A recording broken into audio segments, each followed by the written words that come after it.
Good morning, Joe Winberg, Bluebird Semaphore. How are you? This is going to be World History for Ordinary People 31. And for some reason, I'm being pushed away from East Asia. Not that I won't return, I will return. There's so much left there. But it was being pushed towards the towards Russia, which would be the very western end of the reach of the Mongolian Empire, which we talked a lot about. So I'm going to talk a little bit about Russia. Vast country, going way back. And the way I see it is that there were migrations of people that came down primarily from the north, say like from Sweden, down the rivers that traverse that western part of Russia, the Don, the Volga, the Dnieper, and many other smaller rivers. These migrations would have left Sweden and other places up in that Scandinavian area. And they would have got across the Baltic Sea, and they would have penetrated into the northern part of Russia, got on these rivers, and went down, and they would have penetrated into what is now the Ukraine. They would have penetrated into the areas above the Black Sea, and they would have penetrated the Transcaucasus, which is the land between the Black Sea and the west coast of the Caspian Sea. So they came down, and after a while, it seems to me that they got the name Rus, R-U-S. And so from there, no doubt, the name Russia comes up. So, and these people were primarily agriculturalists, forest-dwelling people, steppe-dwelling people, but they lived in constant fear and terror of the raiding Mongolians, and the best they could do, they would make a peace with them, give them tribute and what have you. Now, one of the Mongolian families actually did a raid, pushed up the Volga, and they stayed there for a while. And so that influence was great in that area. A lot of what you see in Russia today appears Oriental because it is, So, what I would like to, let's, in a very brief discussion this morning, I want to talk about the three of the big ones, people in Russian history, from the 12th century to the 18th century, and after that we would call it modern times. So we're not going to talk about the modern Russian leaders or persons of note. So who are these three people? Ivan the Terrible, Peter the Great, and Catherine the Great. Let me say one thing about Catherine the Great right off the bat. She was German. She was a German princess who was married off to a Russian Tsar, small-time Russian Tsar, not one of the big guys. And he was pretty much a creep, I take it, this guy. Finally, she does a little subterfuge with some people around her court, and they assassinate that guy, and then a little more wheeling and dealing, and she's the empress. And she did a lot of wonderful things for Russia, a lot, but these people, they all of them have blood on their hands. There's just no way around it. But she did a lot of, what we consider wonderful things for Russia. But one of the things that I think is really to be pointed out at the very, very outset is that she took Russia from a smallish region on the western part of what today is Russia, and she pushed that Russian civilization all the way to the Pacific Ocean. So she now had an empire that went from the very tip of East Europe all the way to the Pacific, which is pretty much the same breadth of empire that the Mongols had. But the Mongols had that same reach, but south of what is Russia. So the two empires, one was east-west in the north, and the other was east-west in the south.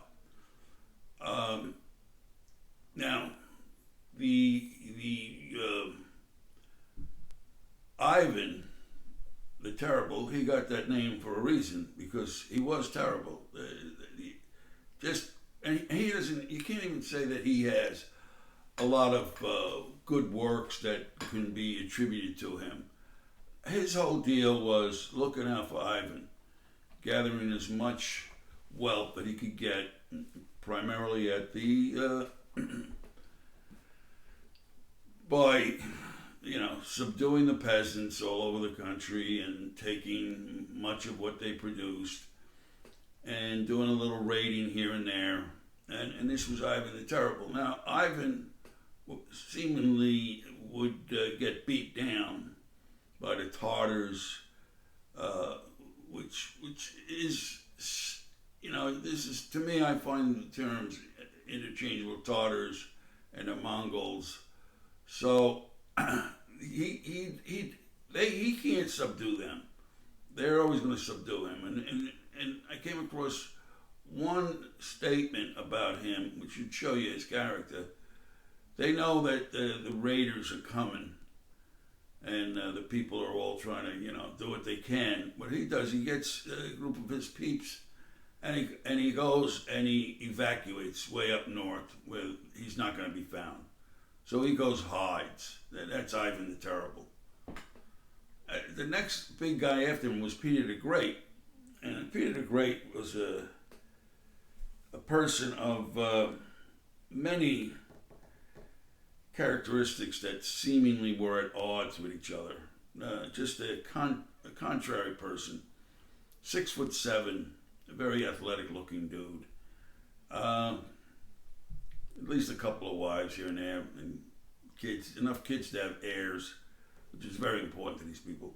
And but he'll go around drinking and cohorting with his buddies all night long, and then days and this and that, like a real adolescent. And he's the emperor, he's an adult emperor, and he's doing this, and just at a whim, he'll have people executed, all this stuff, At the same time, he's trying to bring Western civilization, the intellectual life of Europe, into his very backward country. Russia at the time was at least 200 years behind Western Europe. At least 200 years. I mean, most of the people couldn't read, write, all that stuff. They didn't have schools. They hardly had hospitals. They had very little. And he brought these ideas and ways of creating a nation into Russia. But he would do it in controversial ways. Now, he was always playing at soldiering. He loved soldiers from the time he was a little boy. He played soldiers, and he continued into his adult life doing that. So he was always trying to look for the next war, which he did, and he always appointed people around him who maybe were not the greatest military, and he had them near him. But for the true nuts and bolts of the fighting, he would import people from Germany and Sweden because they knew how to fight. They knew the newer warfare, the newer weapons. And that caused some friction with his people in Russia. But be that as it may, that's what he did. So there comes a time in his career where he sees that in order to go forward, he has to get some ports that are ice free all year round. And he's looking at the Baltic. Baltic's got some, at the time and even now, some really important and prestigious cities sitting on the shore, would be the eastern shore of the Baltic. So he goes after that with his troops. But those people knew how to fight. And plus they had assistance from other countries. Because none of the countries there wanted Russia to grow and become big. Because that would be somebody else they had to push back. So Peter had very little success with those Baltic cities. But he was the type of guy that no matter what his advisors told him, he did what he wanted to do. So what he did is he started the idea of building a new place on a fort, the one and only thing he did capture at the time, at this fort. Now this fort was further north. It was in a marshy estuary that was right on the shores of the Gulf of Finland, I'm pretty sure. The Gulf of Finland is an arm of the Baltic that moves eastward into Russia and the Baltic countries. So he has that fort. It's all the way in on this Gulf of Finland on an estuary. Terrible place to build. But he builds there. And that becomes St. Petersburg. But the inundations that would hit that place in its early stages were tremendous. It would always flood out in the spring, storms, so on. But they did have one thing that saved them. There's an island, and if you think of it, it's like a triangle. And the base of the island faces the sea. And the tip faces inland towards St. Petersburg. So that base gave them some protection from the sea. Otherwise, you couldn't have built there. There's no way. But, I shouldn't say no way, they could we humans can pretty much do what we want with nature. So he builds a St. Petersburg there. It's a horrible place to live. He commands aristocratic families to move there, and they had to leave comfortable Moscow and move there. We're talking the 1700s here. And he moves whole villages of peasants up there, and nobody likes it. Everybody hates Moscow at the time. Now, he got this idea of manipulating nature when he went to, he went on an embassy. Him and some of his dudes went to Europe, and particularly they liked the Dutch. They thought the Dutch, they were the people to emulate. They're very, very modern. They had good science and engineering. And the fact that they were able to build a wall to keep out the sea, the infamous dikes of the Netherlands, he just totally amazed by that. And he said, when he came back, he says, the Dutch can order nature. They can make order out of nature. And he liked that idea. So he wasn't going to be stymied by this, really bad place to build. He's going to build it. They had to put the logs, they put the pilings, they pile them in there. I don't know, hundreds of thousands of logs, trees, banged into the marshland, and so on. But he did it, and a lot of the description is of some very beautiful places, beautiful buildings. Catherine, years later, makes it even grander, with the Hermitage and the Summer Palace, I think. So, St. Petersburg gets built by Peter the Great.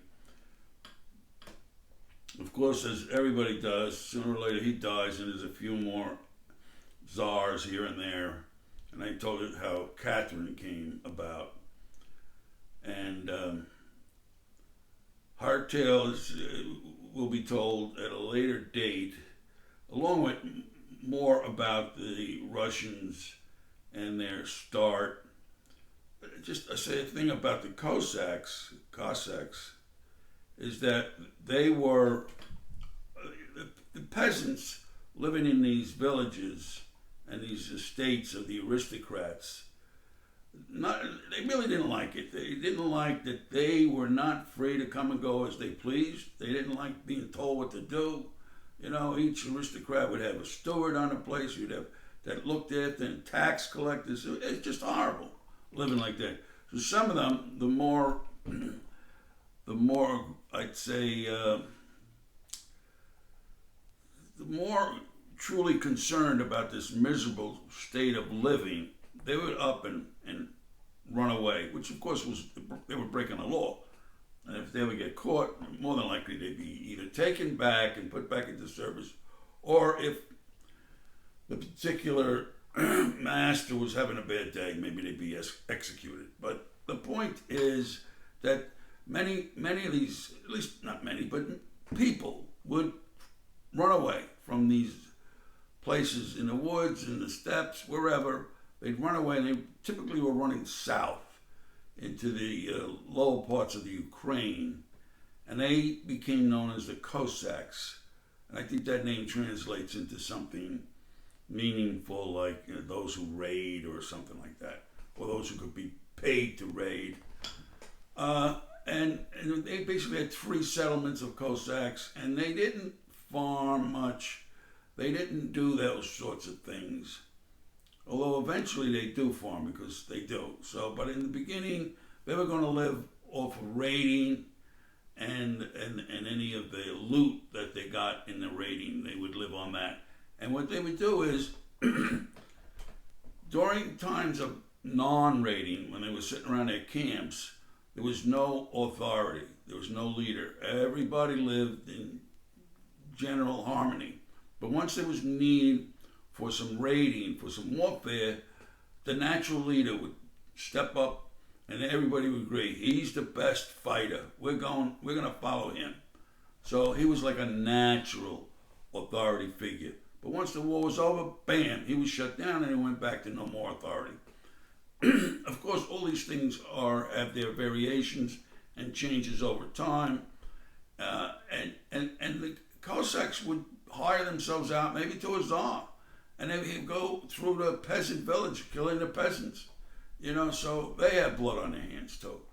And eventually, Cossacks within the group would rise up, become an authoritarian figure, and even during peacetime, and then it would evolve into the same old thing, you know,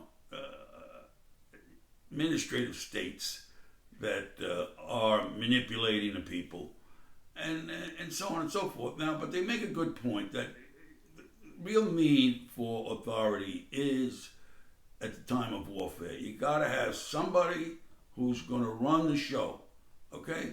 So I say yay to that. If you're going to have war, you got to have authority. And then, after thinking about that, I said, well, guess what? We have authority all the time, which means maybe we're at a constant state of war, internally and externally. Maybe. I'm just thinking about that, because otherwise we wouldn't need authority. You got to have authority. Let's say we're not at war, but hey, you need it. People, you know, they're not going to behave properly. Not now. Not the people we got on the planet today. You know, so you need authority. You need you need this control by force. You know, so back in the days of Russia and the Cossacks, the authorities said, if you don't do what we tell you to do, we're going to kill you. Period. That's it. Done. And it wasn't fun ways of being killed either. But today, the authority is, you better do what we're telling you to do. You better pay your taxes. You better go to the draft board. You better do this and you better do that. So, but we're not at war. But control, it's been agreed, is needed, and so thus that's what we have. And but reading about the Russians got me thinking in these terms. And we're a million miles away from the time of the Peter the Great and Catherine the Great and Ivan the Terrible. So we're so far away from that.